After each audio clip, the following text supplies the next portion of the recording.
Olá pessoal, tudo bem com vocês? Como é que vocês estão? Espero que estejam todos bem. Estamos aqui para mais uma aula de ciências e a aula de hoje ela tem como título Vertebrados. Vamos trabalhar dentro do grupo dos vertebrados, o grupo dos peixes e o grupo dos anfíbios, né? Então, antes de falar de vertebrados em si, a gente precisa falar um pouquinho aí sobre cordados. Cordados formam aí um grupo de organismos que apresentam essa estrutura verdezinha aqui, que a gente chama de notocorda. A notocorda ela funciona como um eixo interno de sustentação para esses animais. Essa notocorda ela não precisa estar necessariamente existindo, digamos assim, ela não precisa existir ao longo de toda a vida do animal. Em alguns casos, a notocorda ela se encontra apenas na fase larval, em outros casos na fase juvenil, em outros casos apenas na fase adulta, né? Ou em alguns casos específicos, ela pode durar todo o ciclo de vida do animal. Dentro do grupo dos cordados, nós temos esses três grupos de organismos aí: as ascídeas, os anfíoxos e os vertebrados. No caso das ascídeas, que parecem bastante com os poríferos, né? Mas não tem nenhum parentesco evolutivo com eles, também são animais filtradores, certo? Que vivem fixos ao substrato. E a notocorda ela vai estar presente nesses animais apenas na fase larval, tá? Então, depois que o animal ele sofre metamorfose, ele se fixa, a notocorda ela deixa de existir. Já no caso dos anfíoxos, que são estruturas que parecem larvas de peixes, né? Mas como a gente pode observar na imagem, ele fica enterrado, a parte posterior do seu corpo fica enterrado no substrato. A notocorda nesses animais aí, ela está presente durante todo o ciclo de vida, certo? Desde a fase larval até a fase adulta. E no caso dos vertebrados, né, ao qual nós também estamos aí incluídos nesse grupo, a notocorda ela vai estar presente apenas na fase embrionária, certo? Posteriormente, a notocorda ela deixa de existir e começa aí o surgimento e desenvolvimento da coluna vertebral, tá? Então, dando continuidade aos vertebrados, nós temos aí grupos de organismos que estão presentes, né, que formam aí o grupo dos vertebrados. Então vamos ter peixes, anfíbios, répteis, aves e mamíferos, tá? E características que vão diferenciando esses grupos aí entre si, certo? Então, começando a falar dos vertebrados pelo grupo dos peixes, nós temos organismos aí que têm um corpo geralmente alongado e que apresenta cabeça e caudas finas. E esse corpo alongado com cabeça e caudas finas, a gente diz que caracteriza o animal um corpo hidrodinâmico. Corpo hidrodinâmico é aquele corpo que tem, digamos, uma facilidade que ocorre ali, que se desenvolveu garantindo uma locomoção facilitada no ambiente aquático, né? Já que vem o prefixo hidro, hidrodinâmico, hidro de água e dinâmico de locomoção, né? Então é um corpo que é adaptado para locomoção no ambiente aquático. Em sua grande maioria, os peixes eles vão estar capturando o oxigênio da água por meio das brânquias, certo? As estruturas aí que são funcionais apenas em ambiente aquático, certo? Alguns peixes ali no finalzinho da evolução, eles têm o desenvolvimento do pulmão como estrutura superfície ventilatória. Mas na grande maioria dos peixes a respiração ela é branquial, certo?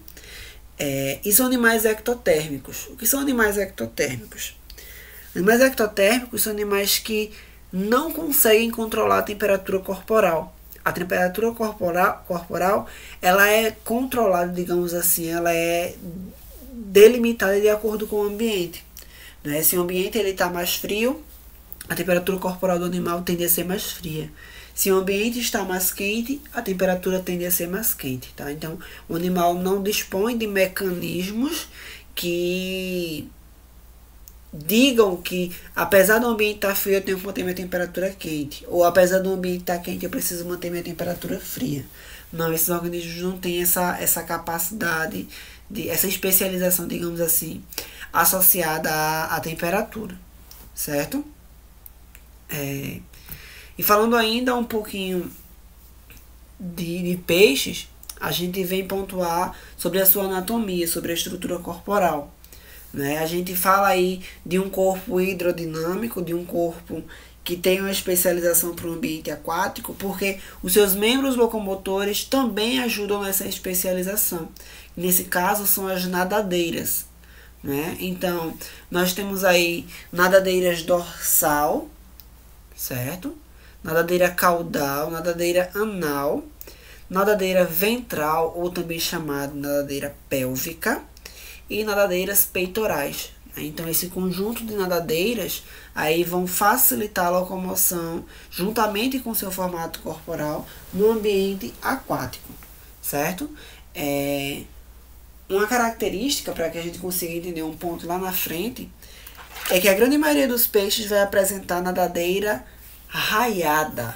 Essa nadadeira, como a imagem mostra, que apresentam essas linhazinhas aqui, que a gente vai chamar de raios, né? Que vai ser uma nadadeira mais, digamos que mais sensível, mais delicada, comparado a um outro tipo de nadadeira que a gente vai ver mais pra frente, certo? Essa nadadeira, ela não suportaria o peso do animal no ambiente terrestre, porque a sua estrutura óssea, né, os seus raios são muito finos para suportar o peso dele no ambiente terrestre. Então, são nadadeiras especializadas para o ambiente aquático, certo? Porque a água em si já vai ajudar na sustentação do corpo desses animais. E falando de sustentação, de equilíbrio, a gente tem um órgão muito importante nesses organismos, que é a bexiga natatória. Né? A bexiga natatória, que é essa estruturazinha aqui, como a legenda da imagem traz, ela vem permitir ali, digamos que, o equilíbrio, a profundidade que esse animal ele vai se encontrar, né? Se ele vai estar mais para cima, na coluna d'água, se ele vai estar mais para baixo. Né? Temos também aí, esses animais vão apresentar a linha lateral. A linha lateral, ela vai ser aí realmente uma linha que a gente encontra lateralmente a esses organismos, que geralmente as escamas vão apresentar uma coloração um pouco diferenciada, né? Que vai nos permitir a visualização dessa linha. Essa linha lateral, ela vai ter função de capturar estímulos na água, perceber se tem algum predador próximo, se tem alguma presa ali próxima, para esse animal poder ou atacar ou se defender, certo? Eu acredito que esses órgãos sejam que a gente precisa pontuar mesmo. A bexiga natatória, certo? A linha lateral e as suas nadadeiras, tá? Com relação à diversidade dos peixes, nós podemos dividir o grupo dos peixes em 3 grupos. O grupo dos agnatos, o grupo dos condrictes e o grupo dos osteíctes, certo? O grupo dos peixes agnatos, ou também chamados de ciclostomos, certo? Ou ciclostomados, compreende aí as lampreias, certo? Esses organismos têm um esqueleto cartilaginoso, tá? E não apresentam mandíbula. A ausência da mandíbula é o que caracteriza, digamos assim, a peça-chave aí do grupo dos agnatos. Tá? Então a gente vê a boca desses animais, né? Não vai apresentar a mandíbula, então é algo mais formando um ciclo, algo mais redondo, algo mais esférico, então por isso que ciclostomados. O grupo dos condrictes, certo? Ou também chamados de peixes cartilaginosos, a exemplo dos tubarões aí, eles possuem mandíbula, né? A diferença entre agnatos e condrictes seria a presença da mandíbula, certo? E como é que eu identifico, professor, se um peixe ele tem um esqueleto ósseo ou o esqueleto cartilaginoso, né? pela presença dessa estruturazinha aqui que a gente está lendo, o opérculo. O opérculo ele é uma estrutura óssea que protege as brânquias desses animais. Né? Então, se eu tenho um peixe e encontro o opérculo, então ele é um peixe ósseo. Né? Então, ele faz parte aí do grupo dos osteíctes. Tubarões, eles não apresentam o opérculo. Né? O opérculo ele tem função de proteger as brânquias, ele está fechando a cavidade branquial. Então, vejam que aqui eu tenho apenas as fendas branquiais, nos agnatos, ó, são esses buraquinhos aqui laterais, e aqui nos tubarões também, né, apenas fendas branquiais, eu não tenho essa proteção. Mas, professor, por que é que o senhor acabou de falar de condrictes e de agnatos como peixes que apresentam um esqueleto cartilaginoso, mas eles estão aí inclusos dentro do grupo dos vertebrados, né? O que caracteriza vertebrado não é a presença de osso. O que caracteriza vertebrado é a presença de uma coluna vertebral, seja ela de natureza óssea ou cartilaginosa. Tá? Então, embora os tubarões apresentem um esqueleto cartilaginoso, eles estão dentro do grupo dos vertebrados porque apresentam essa coluna vertebral, certo? Então, dando continuidade, a gente vai falar um pouquinho aí da conquista do ambiente terrestre. Né? A gente sabe que a vida ela surge no ambiente aquático e posteriormente esse ambiente ele vai se tornar muito populoso, esse ambiente ele vai se tornar difícil de capturar alimento, vai ser um ambiente difícil de se conseguir aí parceiro reprodutivo, então vai ser preciso que os animais eles encontrem um outro meio para sobreviver. E o outro meio aí que estaria disponível, digamos assim, seria um ambiente terrestre. Né? Então, só que a saída dos peixes, digamos assim, de grupos de peixes do ambiente aquático para o ambiente terrestre, não aconteceu repentinamente. Né? Foram anos e mais anos de tentativas. E apenas um grupo aí consegue dar esse passo aí para a conquista do ambiente terrestre, que é o grupo dos Sarcopterygii. Né? O que a gente nota especificamente, inicialmente, nesses organismos? A estrutura, o formato da sua nadadeira. Lembra que a gente falava lá nos peixes sobre nadadeira raiada, uma nadadeira mais simples, que não aguentaria tanto peso do animal. Então, esses animais precisaram modificar suas nadadeiras, certo? Para conseguir uma nadadeira lobada, que é essa que a gente está vendo na imagem aí desse Sarcopterygii. E o que é uma nadadeira lobada? Qual é a diferença entre essas duas nadadeiras?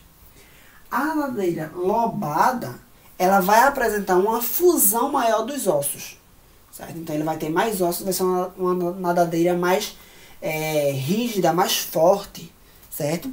E isso faz com que ela suporte o peso desses animais no ambiente terrestre, certo? Outras características foram importantes, como, por exemplo, uma respiração pulmonar. Então, o animal já tinha como se sustentar no ambiente terrestre, já que ele desenvolveu nadadeiras lobadas, e já tinham como respirar no ambiente terrestre, já que ocorreu o desenvolvimento de um pulmão primitivo, algo simples, mas já era uma forma de capturar oxigênio. Né? Então, a partir do surgimento, a partir das tentativas de Sarcopterygii para conquistar o ambiente terrestre, foi que ocorreu aí o desenvolvimento desses quatro grupos aqui de vertebrados, que a gente chama de tetrápodes. Né? Então, se eu perguntasse a vocês, qual é o ancestral comum dos tetrápodes, vocês me diriam que são aí Sarcopterygii e Ripidista, certo? São esses animais de nadadeira lobada, que fusionaram os ossos da nadadeira para conseguir uma nadadeira mais robusta que sustentasse o seu corpo fora do ambiente aquático, associado aí a uma respiração pulmonar por meio de um pulmão primitivo. Certo? Então, os Sarcopterygii e Ripidistas são o grupo ancestral, certo, dos tetrápodes. E quem são os tetrápodes, professor? Os anfíbios, os répteis, as aves e os mamíferos. né? Esses 4 grupos de vertebrados terrestres, digamos assim, são aí os tetrápodes que surgiram a partir de um organismo aquático, certo? Então, nesse sentido, a gente vai trabalhar daqui para frente características associadas a cada um desses organismos, certo? E o primeiro deles que a gente vai trabalhar são os anfíbios.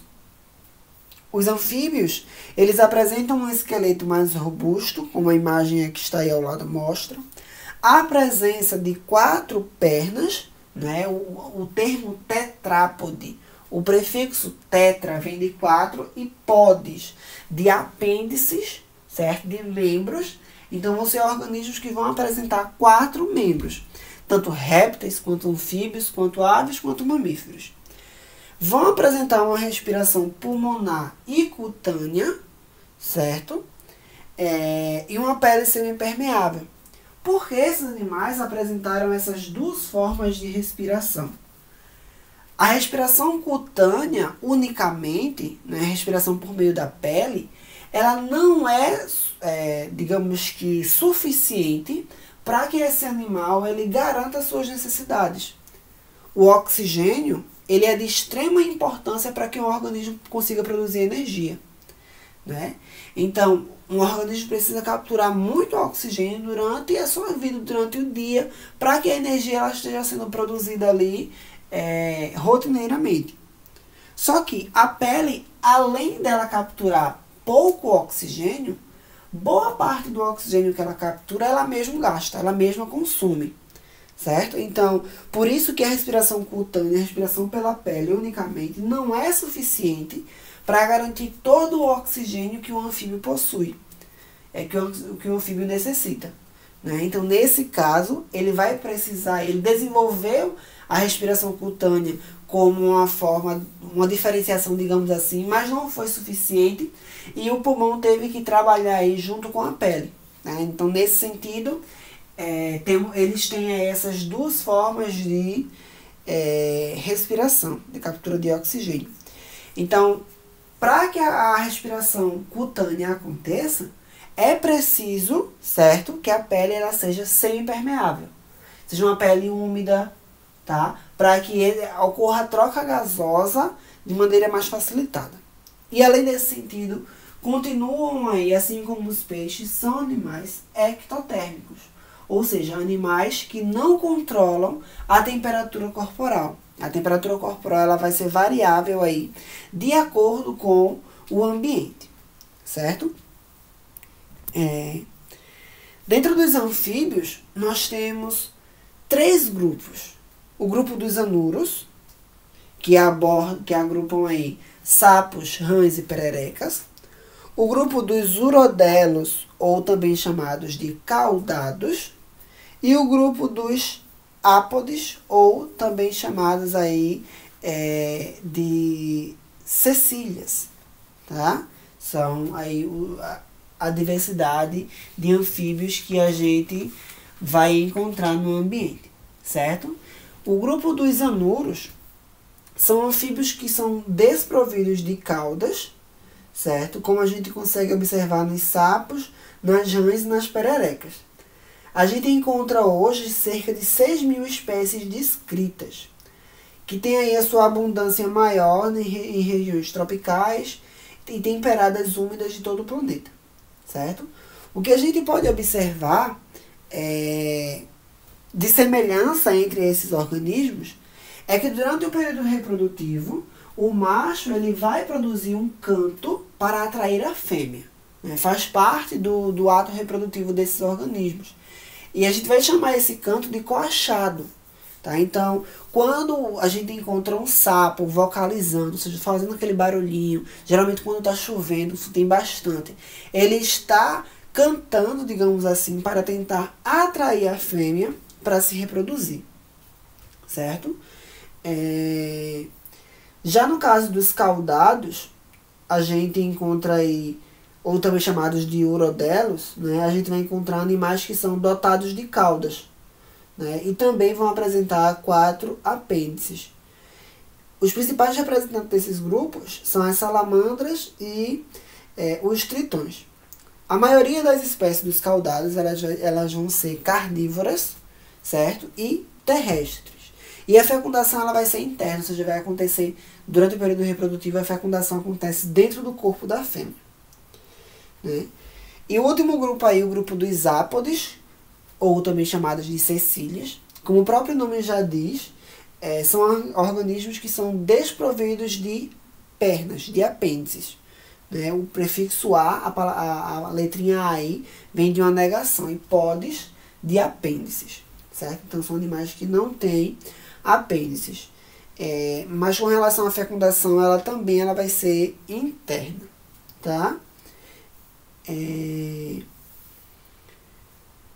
Bom, pessoal, para a aula de hoje, né, para o grupo de vertebrados que a gente vai trabalhar hoje, vão ser apenas os peixes e os anfíbios. Né? Répteis, aves e mamíferos, a gente vai deixar para uma próxima aula. Tá? Então, eu espero que vocês tenham compreendido tudo direitinho, certo? Mas caso tenha ficado alguma dúvida, é só entrar em contato, certo? Que a gente está aí disponível para sanar essas possíveis dúvidas, tá? Então, se cuidem e tchau, tchau. Até a próxima aula.